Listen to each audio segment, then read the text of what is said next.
Hi friends, இப்போ நம்ம கேட்க போகிற கதை அதிரூப தாரகையே. இந்த கதை பிடிச்சிருந்தா கேளுங்க, கேட்டு ரசிங்க. உங்கள் ஃப்ரெண்ட்ஸ் அனைவருக்கும் ஷேர் பண்ணுங்கள். லைக் கண்டு கமெண்ட் கொடுத்துருங்க. மறக்காமல் சப்ஸ்கிரைப் பண்ணிவிடுங்க. நம்ம சேனலில் வர வீடியோ உங்களுக்கு உடனுக்குடன் நோட்டிஃபிகேஷனாக வரணும்னா சைடில் இருக்கிற பெல்லைக்கான தட்டி விட்டுருங்க. இந்த கதையுடன் உங்களுடன் இணைய போகும் நான் உங்கள் பவானி. சரி வாங்க போவோம் கதைக்குள்ள. காந்தவிழி பார்வையில் சத்தமின்றி இழுத்து விட்டாள் என்னையும் என் மனதையும். இடுப்பில் சொருகிய முந்தானை சேலையில் முடிந்து வைத்த என்னை மீட்கவே நான் அவளிடம் தஞ்சம் புகுந்திட ஆசை கொண்டேன். ஆசை கொண்ட என் மனதை அன்பு பார்வை வீசி அனல் குறைத்து அள்ளி கொள்ளும் நாளும் என்னாலோ. அத்தியாயம் 3. சரியாக ருத்ரா நடந்து வர அவனைதான் கடந்து சென்றான் அதியும். இருவரின் பார்வையும் ஒரே நேரத்தில் ஒருவர் நலனை ஒருவராக பார்வையாலேயே பார்த்து கொண்டவர்கள் எதுவும் பேசாமல் தான் கடந்து சென்றனர். ருத்ராவின் மனமோ, ஆமாம், இப்போ மட்டும் பார்த்தும் பார்க்காத மாதிரி போகிறான், ஒருவேளை நான் பார்க்கறது அதிதானா என்ற சந்தேகத்தோடு தான் சாலையில் கடந்து சென்று கொண்டிருந்தான். அதியின் மனமோ, இன்று அவனிடம் அவனை பார்த்தும் பேசாத நானா அவனுக்கு ஒன்று என்றதும் ஓடிச் சென்று கை கலப்பில் ஈடுபட்டேன்.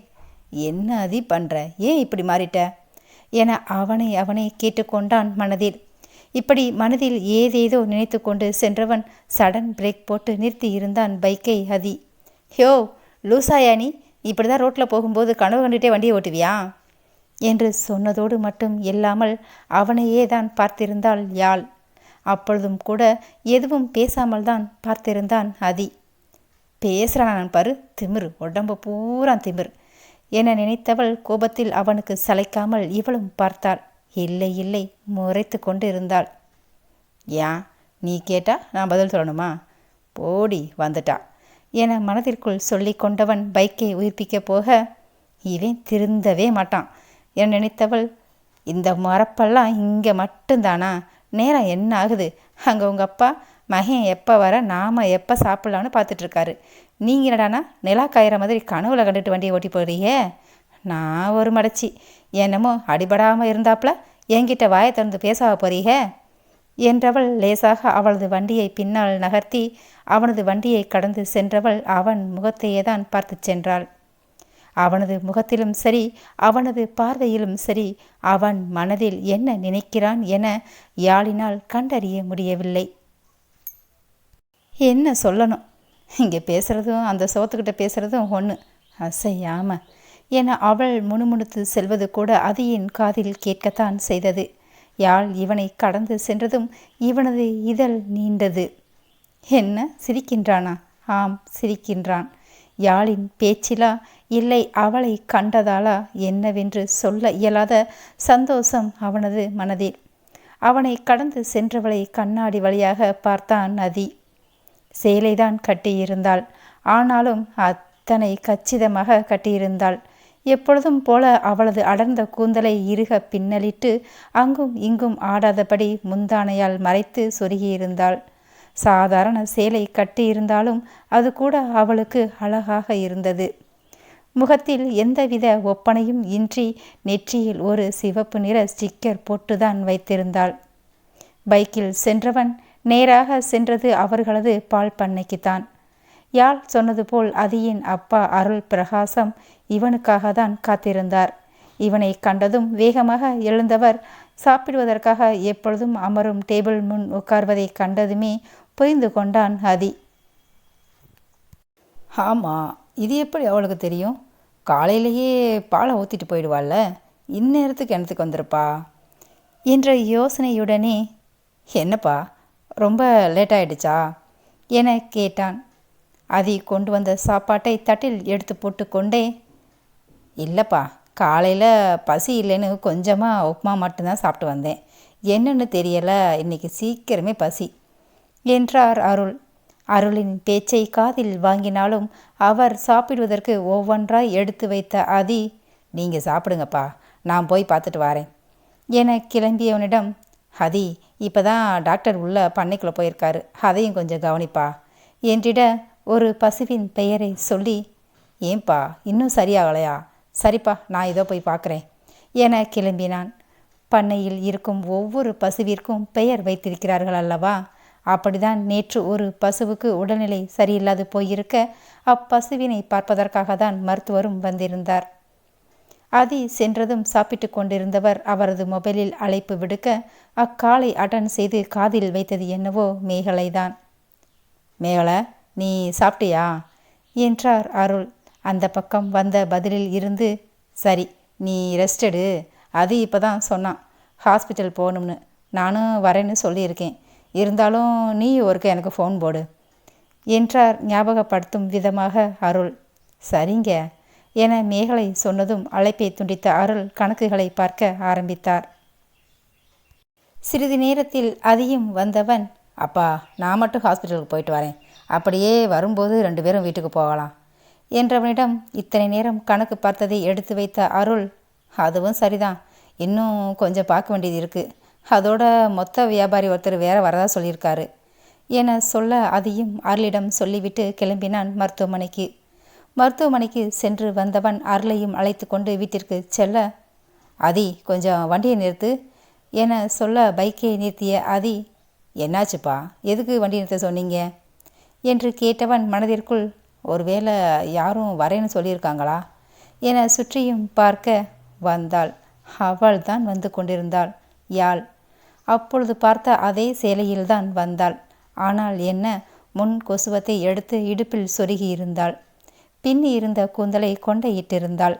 அருளின் முகத்தை பார்த்து சிரித்து கொண்டே வந்தவள் அப்பொழுதுதான் பார்த்தால் அதையும் அவளைதானே பார்த்து கொண்டிருந்தான்.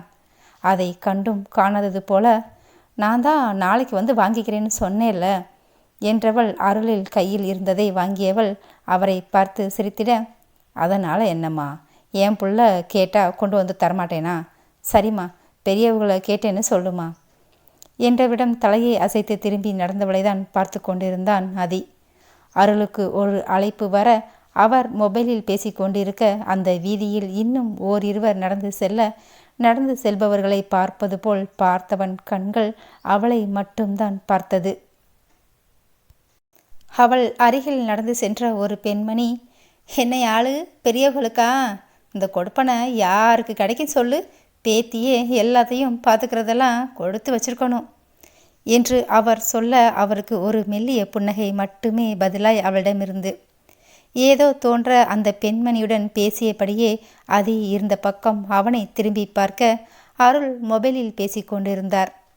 அவன் இவள் நடந்து செல்லும் வீதியை பார்ப்பது போல் இருந்தாலும் இவளுக்கு தெரியாதா அவன் தன்னை தான் பார்க்கிறான் என்று? அவள் பார்ப்பதை அறிந்தவன் அப்படியே அந்த தெரு வீதியையே அலசுவது போல் பார்வையை ஓட்ட, ஆனால் அவளுக்கு அப்படியெல்லாம் இல்லை. இவனை நேராக தானே பார்த்தாள். அதே நேரம் அருள், வண்டியை எடுப்பாதி என்றதும் இருவரும் கிளம்பிவிட்டார்கள் பைக்கில் சென்றவன், கொஞ்சமாச்சும் தயங்கிறாளான்னு பாரு, அப்படியே பார்க்கறது, இவ கல்யாணம் முடிஞ்சாலும் இப்படி தான் பார்ப்பாளா என நினைத்தவனை, ஹே அதி, இப்போ எதுக்கு அதெல்லாம் நினைக்கிற, அதுவும் நீ என அறிவுறுத்த, அதி என்ன பண்ணுற, அதுவும் அந்த யாழை, அவள் கல்யாணம் முடிஞ்சு அவள் புருஷனை எப்படி பார்த்தா உனக்கு என்ன என சொல்ல மனம் அமைதி அடைந்தாலும் அவனது கண்மணியில் விழுந்தவள் இப்பொழுது நிழல் உருவாய் அவனையே தான் பார்த்து கொண்டிருப்பது போல் கண்முன்னே அல்லவா தெரிந்தாள்.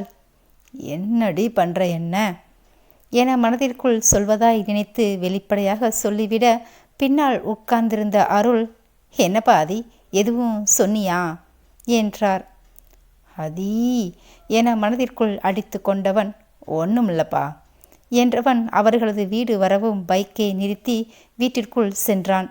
அப்பொழுதுதான் யாழ் தன் அப்பா சாப்பாட்டுக்காக காத்திருப்பது சொன்னது ஞாபகம் வந்தது. ஓ, அப்போ இன்னைக்கு பண்ணைக்கு பால்கோவா வாங்க தான் வந்திருப்பா போல, அப்போ இல்லைன்னு தான் அப்பா இப்போ வரும்போது கொண்டு வந்திருப்பாங்க என நினைத்து கொண்டே அவனது அறைக்குள் நுழைய போக, ஹதி என்ற அவனது தாய் மேகலையின் குரல்தான். இதோமா, பிரசப் ஆயிட்டு வந்துடுறேன் என்றவன் அறைக்குள் புகுந்து விட்டான். ஆனாலும் இன்னுமே அவளது பார்வை வலைக்குள் சிக்கி தவிப்பது போல் உணர்ந்தது அதியின் மனம். ஆழ்ந்த மூச்செடுத்து வெளிவிட்டவன் கண்கள் மூடி அப்படியே நின்றவன், என்னை கொல்லாதடி என சொல்லி கொண்டவன் சுவற்றில் சாய்ந்து அப்படியே நின்றுவிட்டான்.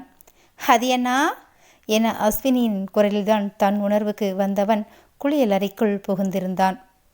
அவனது அறையில் இருந்து டிஷர்ட் ட்ராக் பேண்ட் வீதம் வந்தவன் ஹாலில் அவனது அப்பா அருள் அருகில் சென்று அமர்ந்தான். அருள் டீ குடித்து கொண்டிருந்தவர், ஆமாம் ஆதி, ஹாஸ்பிட்டல் என்ன சொன்னாங்க என்றார். ஆதி, பெயின் இருக்குன்னு சொன்னேலப்பா, அதுக்கு மட்டும் டேப்லெட் கொடுத்தாங்க, மற்றபடி நல்லா ஆயிடுச்சுன்னு தான்ப்பா சொன்னாங்க என்றான். ஆமாம், அந்த கலவரத்தில் உன்னை யார் தொண்டையில் தாக்குனது உனக்கு ஞாபகம் இருக்கானா என அஸ்வினி கேட்க, சரியா கவனிக்கலாடாமா, கவனிச்சா நான் சும்மா விட்டுருப்பேனா சொல்லு என்றவனை கீழ்கண்ணால் பார்த்தவள், இவன் சொல்கிறது நம்புற மாதிரியா இருக்கு எனதான் பார்த்து கொண்டிருந்தாள் அஸ்வினி. அதானே, என் புள்ள சும்மா விட்டுருவானா, இவ கிடக்கா, இந்தப்பா என அவனுக்கு தண்ணியை மேகலை கொடுக்க அவனும் வாங்கி குடித்தான். அதானே, இப்படியே சொல்லி பிள்ளையை ஏற்றி விடுறது என நினைத்த அருள் மேகலையை பார்த்து முறைக்க, அதையெல்லாம் அவர் எங்கு பார்த்தார்? அதி தண்ணியை கொஞ்சம் கொஞ்சமாக குடிப்பதை அல்லவா பார்த்து கொண்டிருந்தார். இன்னும் தண்ணி ஏதாச்சும் சாப்பிடும்போது லேசாக வலிக்குதாமா செய்து என்றான் அதி. பிள்ளை சொன்னதுமே தாயின் கண்களில் நீர் சூழ அதை கண்டவன், பாப்பம்மா, அதான் டேப்லெட் கொடுத்துருக்காங்கல்ல என்றான் தாயை சமாளிக்கும் விதமாக. பிள்ளைக்கு ஒன்று என்றால் தாயின் மனம் தவிக்கும் அல்லவா? ஆனால் அதை உணரும் பிள்ளைகள்தான் அரிது. ஆனால் அதி தன் தாயின் கண்களை வைத்தே கண்டு கொள்வான் எப்பொழுதும். தன் மனைவியை பார்த்த அருள் மனமோ, அதானே, இத்தனை நேரம் பிள்ளையே ஏற்றி விட்டா, இப்போ கண்ணு கலங்குறா இவள என அஸ்வினியை பார்க்க அவளும் தன் அண்ணனை தான் பார்த்து கொண்டிருந்தாள் கலக்கத்துடன். அதற்குள் பேச்சை மாற்றும் விதமாக அருள்தான், ஆமாதி, காளான் பிஸ்னஸ் எப்போ ஆரம்பிக்கிறதா பிளான் போட்டிருக்க என்றார். ஏறக்குறைய எல்லா வேலையும் முடிஞ்சிடுச்சுப்பா, இந்த வாரம் ஆரம்பிச்சிடலான்னு நினைக்கிறேன் என்றான் அதி. மேகலை, கோயிலில் வரி தலைக்கு 10,000 போட்டிருக்காங்க, நான் கொடுத்துக்கிறேன். அஸ்வினி, உனக்கு எப்போம்மா செமஸ்டர் எக்ஸாம் முடியுது என அருள் கேட்க, இன்னும் 2 நாளில் முடிஞ்சிடும்ப்பா. என் ஃப்ரெண்ட்ஸ் எல்லாம் அவங்கவுங்க பாட்டி தாத்தா வீட்டுக்கு போகிறாங்க, எனக்கு தான் அவங்க இங்கேயே இருக்கிறதால எங்கேயும் போக முடியலை என்றாள் அஸ்வினி சலிப்புடன். பின்னே அவள் வருத்தப்படுவதும் நியாயம்தானே. அருளுக்கு மேகலை உள்ளூர் சம்பந்தமாக அமைந்துவிட மேகலையின் பெற்றோரான மகேஸ்வரனும் அம்பிகை ஆச்சியும் அந்த ஊரில்தானே இருக்கிறார்கள். அவர்களுக்கும் மேகலை ஒரே பெண்.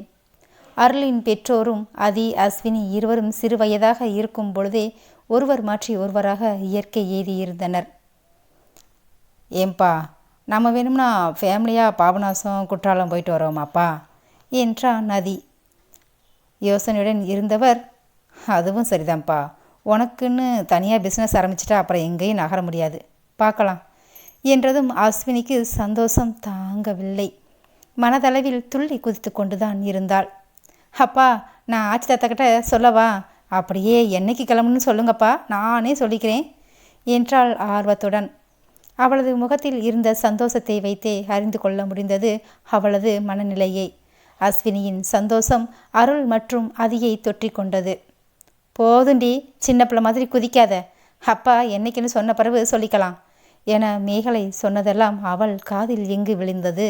அவள்தான் கையில் மொபைலை எடுத்தவள் மகேஸ்வரனுக்கு அழைத்து விட்டாளே. இனி என்ன செய்தி? இறக்க இல்லாமல் பறந்துவிட்டது மகேஸ்வரன் அம்பிகை தம்பதியினருக்கு.